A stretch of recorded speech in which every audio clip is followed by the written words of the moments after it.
Hello guys, നമ്മളിന്നിവിടെ ഉണ്ടാക്കാൻ പോകുന്ന ഒരു നാടൻ പോർക്ക് കറിയാണ്. ഞാൻ ആദ്യമായിട്ട് നമുക്ക് കുറച്ച് പോർക്ക് ചെറുതായിട്ട് അരിഞ്ഞ് കഴുകി എടുത്ത് വെച്ചിട്ടുണ്ട്. പിന്നെ നമുക്ക് വേണ്ടത് ഒരു 2 സവാള, അത് നമ്മൾ നീളത്തിൽ ചെറുതായിട്ട് കനം കുറച്ച് അരിഞ്ഞിട്ടുണ്ട്. പിന്നെ ഒരു 4-5 പച്ചമുളക് നീളത്തിൽ അരിഞ്ഞത്. പിന്നെ വേണ്ടത് ഇഞ്ചി വെളുത്തുള്ളി പേസ്റ്റാക്കി വെച്ചിരിക്കുന്നതാണ്. പിന്നെ നമ്മളൊരു ചെറിയ തക്കാളി നീളത്തിൽ അരിഞ്ഞത്. ഇനി നമുക്കിതെല്ലാം കൂടി ഒരു കുക്കറിനകത്തേക്ക് ഇടാം. ആദ്യം നമ്മൾ കഴുകി വെച്ചിരിക്കുന്ന പോർക്ക്, പിന്നെ ചെറിയ ഉള്ളി ഇട്ടിട്ടുണ്ട്. പിന്നെ പേസ്റ്റ്, ഇഞ്ചി വെളുത്തുള്ളി പേസ്റ്റ്, അരിഞ്ഞ് വെച്ചിരിക്കുന്ന സവാള, പച്ചമുളക്. പിന്നെ നമുക്ക് വേണ്ടത് കുറച്ച് മഞ്ഞൾപ്പൊടി, മല്ലിപ്പൊടി, മുളക് പൊടി, കുറച്ച് ഗരം മസാല, കുറച്ച് കുരുമുളക് പൊടി ഇടുന്നുണ്ട്. പിന്നെ ആവശ്യത്തിന് ഉപ്പ്, കുറച്ച് നെയ്യും കൂടി ആഡ് ചെയ്തിട്ടുണ്ട്. ഇതെല്ലാം കൂടി നന്നായിട്ട് മിക്സ് ചെയ്യുക.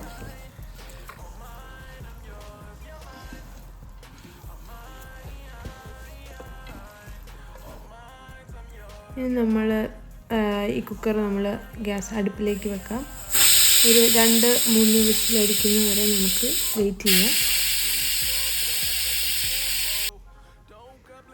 നമ്മൾ അതിൻ്റെ ആവി പോയി കഴിഞ്ഞാൽ നമുക്ക് തുറന്ന് നോക്കാം.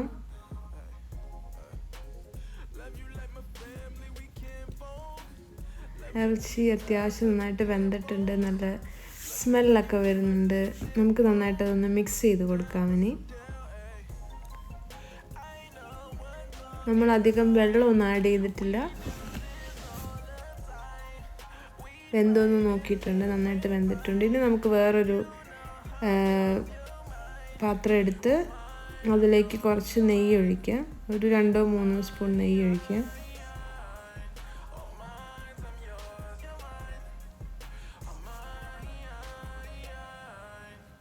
നെയ്യ് ചൂടായി കഴിയുമ്പോൾ അതിലേക്ക് നമ്മൾ അരിഞ്ഞു വെച്ചിരിക്കുന്ന സവാള, പച്ചമുളക് ഇട്ട് നന്നായിട്ടൊന്ന് വഴറ്റുക.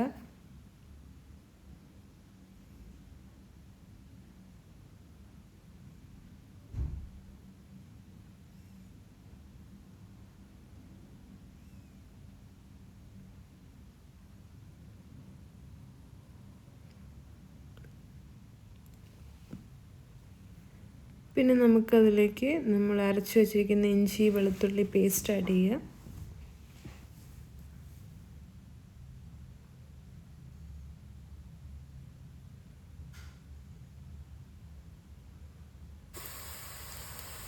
പിന്നെ കുറച്ച് കറിവേപ്പില ആഡ് ചെയ്യാം.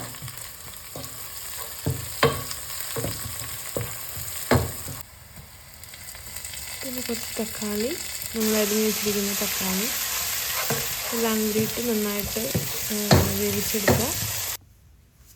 പിന്നെ നമുക്ക് കുറച്ച് കുരുമുളക് പൊടി, മല്ലിപ്പൊടി, ഗരം മസാല, മഞ്ഞൾപ്പൊടി, മുളക് പൊടി, ആവശ്യത്തിനുള്ള എല്ലാ മസാലകളും ഇട്ട് ഒന്നും കൂടി നമുക്ക് വേവിച്ചെടുക്കാം. നന്നായിട്ട് അതിൻ്റെ പച്ചമണം പോകുന്നവരെ നമുക്കൊന്ന് സോട്ട് ചെയ്തെടുക്കാം. പിന്നെ നമ്മൾ വേവിച്ച് വെച്ചിരിക്കുന്ന പന്നി നമുക്കിതിലേക്ക് ആഡ് ചെയ്യാം.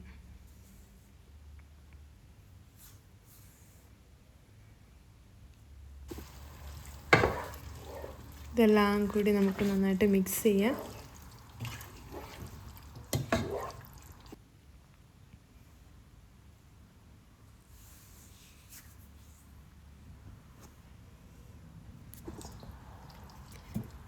ഗ്രേവി കുറവാണെന്ന് തോന്നുകയാണെങ്കിൽ നമുക്ക് കുറച്ചുകൂടി വെള്ളമൊക്കെ ആഡ് ചെയ്ത് നമുക്ക് ആവശ്യത്തിന് ഗ്രേവി ആക്കി എടുക്കാം.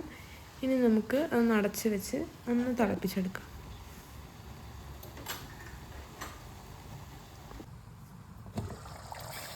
തുറന്ന് നോക്കാം. ആവശ്യത്തിന് ഗ്രേവിയൊക്കെ ആവശ്യത്തിനായിട്ടുണ്ടെങ്കിൽ നമുക്ക് ഉപ്പൊക്കെ നോക്കി നമുക്കെടുക്കാം. ഇനി നമുക്ക് കുറച്ച് മല്ലിയില ഇടാം. മല്ലിയില ഇഷ്ടമുള്ളവർക്ക് ഇട്ടാൽ മതി കേട്ടോ. അപ്പോൾ ഇനി നമുക്കൊരു ബൗളിലേക്ക് സെർവ് ചെയ്യാം. സ്വാദിഷ്ടമായ പന്നിക്കറി ഇവിടെ റെഡി ആയിട്ടുണ്ട് കേട്ടോ. എല്ലാവരും ട്രൈ ചെയ്ത് നോക്കണേ.